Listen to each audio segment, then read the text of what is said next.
ఆదిలాబాద్ జిల్లాలో అకాల వర్షాలు రైతులను ఆందోళనకు గురిచేస్తున్నాయి. జిల్లాలో 1,00,000 ఎకరాలకు పైగా ప్రధాన పంటగా సాగుతున్న తెల్లజొన్న పంట చేతికి అందే సమయంలో కురుస్తున్న అకాల వర్షాలు రైతులను ఆందోళనకు గురిచేస్తున్నాయి. గ్రామాల్లో ఎక్కడ చూసినా కళ్ళాల్లో పంటను ఆరబెట్టుకుంటున్న దృశ్యాలే కనిపిస్తున్నాయి. తలమడుగు మండలంలో గత 2-3 రోజులుగా కురుస్తున్న వర్షాల నుంచి పంట తడవకుండా కాపాడేందుకు తీవ్ర ఇబ్బందులు పడుతున్నారు. దీనికి సంబంధించిన మరింత సమాచారాన్ని మా ప్రతినిధి శ్రీనివాస్ అందిస్తారు. ఉమ్మడి ఆదిలాబాద్ జిల్లా వ్యాప్తంగా కూడా భారీ వర్షాలు ఇటీవల కాలంలో కురుస్తున్నటువంటి అకాల వర్షాలతో రైతులు పెద్ద ఎత్తున ఆందోళనకు గురవుతున్నారు. ప్రస్తుతం చేతికొచ్చిన పంట దశలో కురుస్తున్న వర్షాలు కొంత ఇబ్బందికి గురి చేస్తున్నాయని చెప్పి రైతులు ఆందోళన వ్యక్తం చేస్తున్న పరిస్థితి. మనం తలమడుగు మండలం కజ్జర్ల గ్రామంలో ఉన్నాం. నిన్న మొన్నటి రోజు చేతికొచ్చిన పంటను కళ్ళల్లో ఆరబెట్టుకునే ప్రయత్నం చేస్తున్నారు. అకస్మాత్తుగా అర్ధరాత్రి వర్షం కురిసినప్పటికీ కూడా ధాన్యాన్ని తడవకుండా సేఫ్ జోన్లో ఉంచే విధంగా ప్రయత్నాలు అయితే సాగిస్తున్న పరిస్థితి. ప్రస్తుతం అయితే కోతలు మొదలయ్యాయి. పంట చేతికి అందుతున్న తరుణంలో కొంత ప్రభుత్వం పెడుతున్న రిస్ట్రిక్షన్సే రైతులకు ఆందోళనకు గురి చేస్తున్న పరిస్థితి. కొనుగోళ్లు స్టార్ట్ చేయాలి అంటున్నారు. వర్షాలు కురుస్తూ ఉన్నాయి. కళ్ళల్లో పంటను ఆరబెట్టుకునే ప్రయత్నం చేస్తున్నారు. ఎట్లా చేస్తే బాగుంటుంది, ఏం డిమాండ్ చేస్తూ ఉన్నారు? ఎంత పంట పడిందో అంత ఖచ్చితంగా తీసుకోవాలి సార్ అంటున్నాయి. శనగలకు ఇబ్బంది అవుతుంది. మాకు ఎకరాకు 10-11 క్వింటాలు శనగలు వెళ్తే 7 క్వింటాలు మాత్రమే తీసుకున్నారు సార్. ఖచ్చితంగా ఈ జొన్న కూడా లాస్ట్ ఇయర్ 14 క్వింటాలు తీసుకున్నారు. ఒక్కొక్క ఫీల్డ్కి 20 క్వింటాలు పడ్డాయి జొన్న. కాబట్టి ఎంత ఒక్కొక్క ఫీల్డ్లో ఎంత వెళ్ళిందో అంత పంట ఖచ్చితంగా తీసుకోవాలి. లేకపోతే అది సర్వే కూడా వేసుకోవచ్చు కదా, వెళ్ళిందా లేదా అని నిజంగా కూడా కనుక్కోవచ్చు కదా సార్. ఖచ్చితంగా మరి పంట గవర్నమెంట్ కొనుక్కుంటే మేము ఎవరు అమ్ముకోమంటారు. ప్రైవేట్ ధరలకు 1000 రూపాయలకు కుంటాలు కూడా జొన్నలు పోవు సార్ అంటున్నా.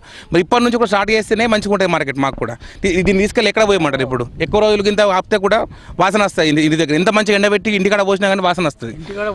ఖచ్చితంగా మార్కెట్ స్టార్ట్ అయితే సైమల్టేనియస్గా వెళ్ళిపోతుంటుంది అన్న మాలంటారు వచ్చినట్టు. అంటే గతంలో ఎప్పుడు కొనుగోలు చేస్తుండ్రు? అంటే ఇప్పటికైతే స్పష్టమైన ప్రకటన లేదు ఈ డేట్ నుంచి కొనుగోలు చేస్తాం జొన్నలు అని చెప్పి. ఎప్పటి నుంచి కొనుగోలు చేస్తే బాగుంటుంది? రేట్ ఎట్లా ఉంది?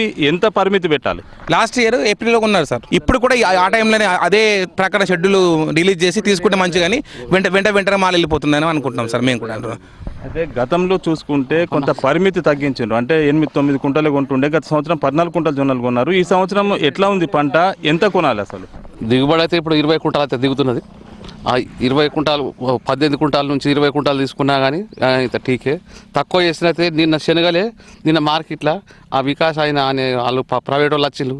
ఆ మిగిలిన శనగలు అవి టోకన్లు లేక అవి భూమి సరిపోక అవి ఏం చేసిండ్రు, ఆ ప్రైవేట్ వాళ్ళకు అప్పుడే 5,100కి ఇచ్చేసిండ్రు. ఆడికెళ్ళి సంచులు మార్కెట్లోనే తీసుకుపోయి ఇచ్చేసిండ్రు. అయితే నష్టపోతున్నారు. దాని గురించి ఎకరానికి 10 కుంటలు వేస్తే దానికి నయం అవుతుంది. లేకపోతే ఇప్పుడు ఎన్ని ఎకరాలు సాగైంది మీ దగ్గర జొన్న శనగ?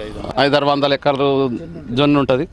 ఒక 300 ఎకరాల దాకా శనగ ఉంటుంది. ఇక్కడ చాలా వరకు కూడా జొన్న పంట చేతికి అందుతుంది. ఇప్పుడిప్పుడే 2-3 రోజుల నుంచి జొన్న పంట అంతా కూడా చేతికి అందుతున్న నేపథ్యంలో రైతుల్లో మాత్రం ఆందోళన వ్యక్తం వచ్చింది. ఖచ్చితంగా నిబంధనల ప్రకారము ఏదైతే 14 కుంటాలు ఎకరానికి కొంటామంటున్నారో దానికి బదులుగా దాదాపు 18-20 కుంటాల కొనుగోలు జరపాలి. ఖచ్చితంగా దిగుబడి వస్తూ ఉంది.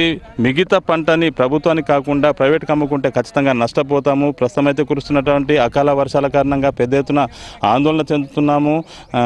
ప్రభుత్వం తమను ఆదుకోవాలి. ఇప్పటికే శనగల కొనుగోళ్లకు సంబంధించి కొంత 7-8 కుంటలు మాత్రమే కొనుగోలు చేస్తున్నారు. ఇదే నేపథ్యంలో రైతులు మిగతా పంటను అమ్ముకునేందుకు ఇబ్బంది పడుతున్నారు. ప్రైవేట్కి అమ్ముకొని నష్టపోవాల్సిన పరిస్థితి ఉంది. ప్రస్తుతం అయితే కళ్ళల్లో ఆరబెట్టినటువంటి పంటలను రక్షించుకునే ప్రయత్నం చేస్తున్నారు. ఎక్కడ కూడా తడవకుండా రంగు మారకుండా ప్రత్యామ్నాయంగా ఏర్పాట్లు అయితే చేస్తూ ఉన్నారు. వెంటనే జొన్న కొనుగోలు జరపాలి. ఎందుకంటే కళ్ళల్లో ఎండినాక పంటను ఇంటికి తీసుకువెళ్ళి డంప్ చేసుకునే పరిస్థితి ఉండదు. కాబట్టి ఖచ్చితంగా 10 రోజుల వ్యవధిలోపే జొన్న పంట కొనుగోళ్లకు సంబంధించిన ఏర్పాట్లు జరపాలని చెప్పి రైతులు డిమాండ్ చేస్తున్నారు. మరోపక్క చూసుకుంటే నిర్మల్ జిల్లాలో నిన్నటి రోజు కురిసినటువంటి అకాల వర్షానికి పెద్ద ఎత్తున మామిడి పంట కూడా నష్టపోయారు. నువ్వులు, అదేవిధంగా రబీలో సాగవుతున్నటువంటి మొక్కజొన్న పంట కూడా పెద్ద ఎత్తున నష్టపోతున్న పరిస్థితి కనిపిస్తుంది. ఇదే నేపథ్యంలో ప్రభుత్వం తమను ఆదుకోవాలి. ఖచ్చితంగా ఏదైతే నష్టం జరిగిందో దీనిపై సర్వే నిర్వహించి ఆదుకోవాలని చెప్పి రైతులు డిమాండ్ చేస్తున్న పరిస్థితి. ఆదిలాబాద్ జిల్లాలో అకాల వర్షానికి సంబంధించిన తాజా పరిస్థితి. కనప శ్రీనివాస్, HNTV ఆదిలాబాద్.